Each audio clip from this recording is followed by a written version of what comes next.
وہاں میں دیکھا ہے لوگ باقاعدگی سے سجدہ کرتے ہیں، نہ صرف وہاں میرا خیال میں لاکھوں کی تعداد میں وہاں دوپٹے چڑھائے جاتے ہیں جیسے درباروں میں چڑھائے جاتے ہیں، وہی دوپٹے باہر مارکیٹ میں سیل کیے جاتے ہیں۔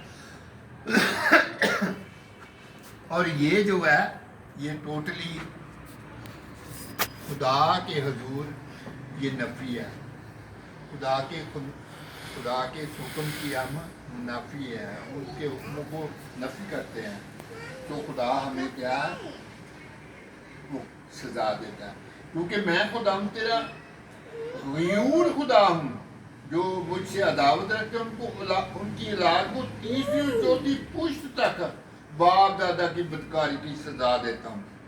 اب بعض اوقات مثال کے طور میں نہیں مانتا اس بات کو، ہمارے گھروں میں میں خود کیتھولک، میری شادی ہوئی ہے گھرانے سے، لیکن میں نہیں کرتا، میں کوئی ایسا تصویر ایسی مقدسہ مریم کی یا وہ نہیں، سوائے یہ ہمارے لیے کراس کا نشان ہے جس میں کوئی چیز نہیں ہے۔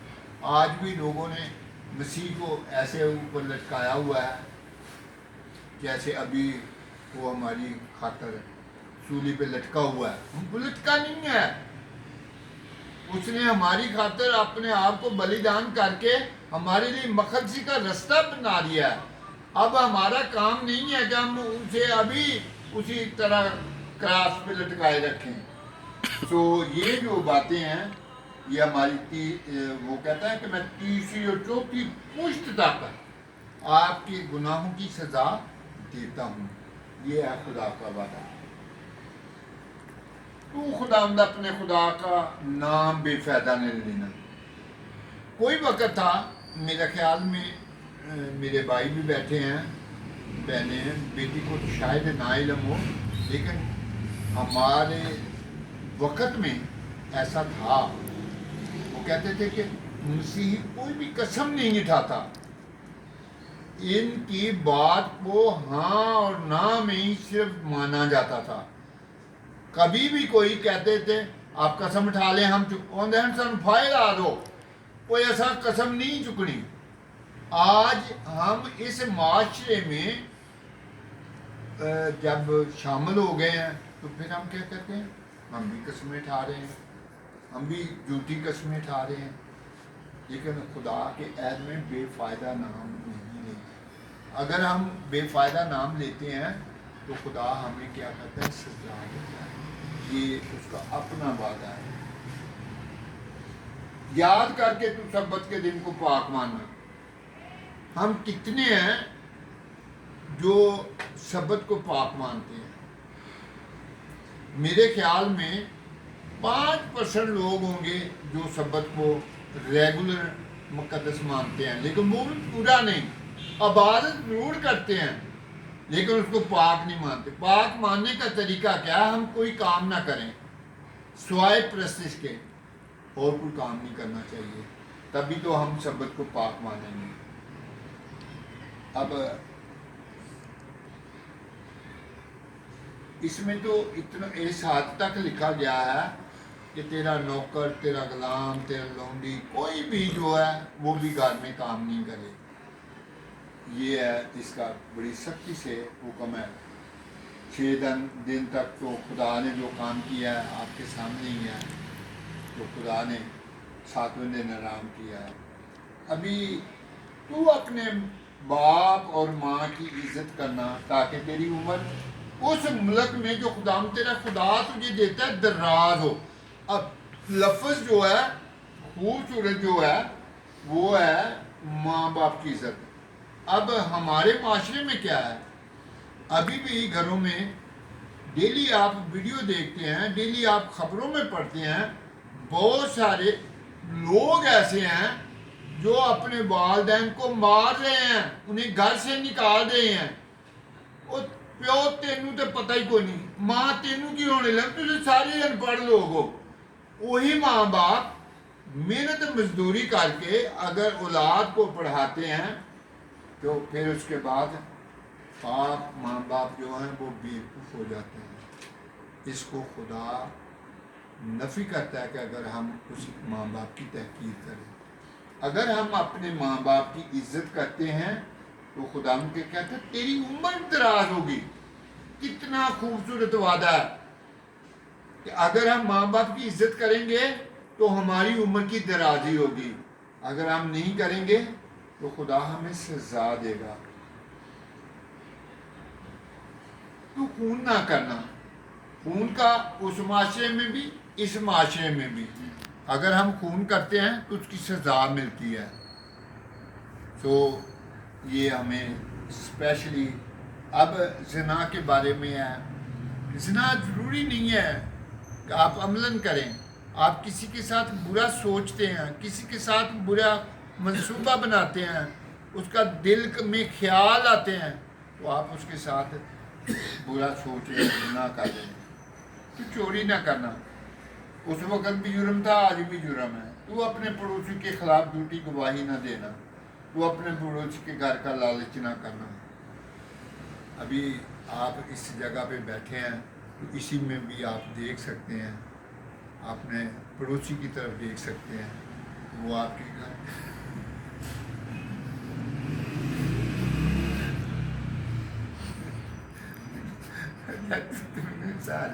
دیتا ہے. اب اگر ان باتوں پہ ہم عمل کریں گے تو خدا ہمیں بلیس کرے گا، ہمیں برکت دے گا. سو اس کا پھر کیسے وعدہ ہے؟ یہ کلام میں وعدہ ہے اس کا.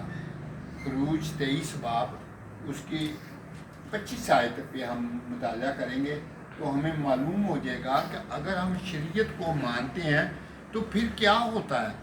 پھر وہ کہتا ہے اور تم خداوند اپنے خدا کی عبادت کرنا، تب وہ تیری روٹی اور پانی پر برکت دے گا، اور میں تیرے بیچ سے بیماری کو دور کروں گا، اور تیرے ملک میں نہ تو کسی کا اسقاط ہوگا اور نہ کوئی بانجھ رہے گی، اور میں تیری عمر پوری کروں گا. یہ ہے خدا کا وعدہ. اگر ہم اس کے حکموں کو مانتے ہیں، اس کی شریعت کو، اس پہ شریعت پہ عمل کرتے ہیں تو خدا کوئی ایسی وجہ نہیں کہ ہمارے گھروں میں تنگ دستی ہو، بیماری ہو، مصیبت ہو. یہ ساری تبھی ہیں جب ہم کسی نہ کسی وجہ سے ہم خدا کے حکموں کو، بعض اوقات یہ ضروری نہیں کہ آپ سرین کر رہے ہیں. جیسے پولس رسول کہتے ہیں کہ میں جس گناہ کو سوچتا بھی نہیں وہ مجھ سے سرزد ہو جاتا ہے. ہم بعض اوقات سرین سوچتے نہیں ہیں لیکن ہم سے ہو جاتا ہے. سو خدا سے ہر وقت معافی مانگنی یہ چاہیے کہ خدایا مجھے معاف کر. میرے باپ دادا کے بھی اگر جرم ہے اس کی بھی میں معافی مانگتا ہوں. سو ہم ہر وقت اس سے ڈرتے رہیں اور اس کے حکموں پہ عمل کرنے کی کوشش کرتے رہیں. خدا آپ سب کو اس کلام کے وسیلے سے بڑی برکت. خدا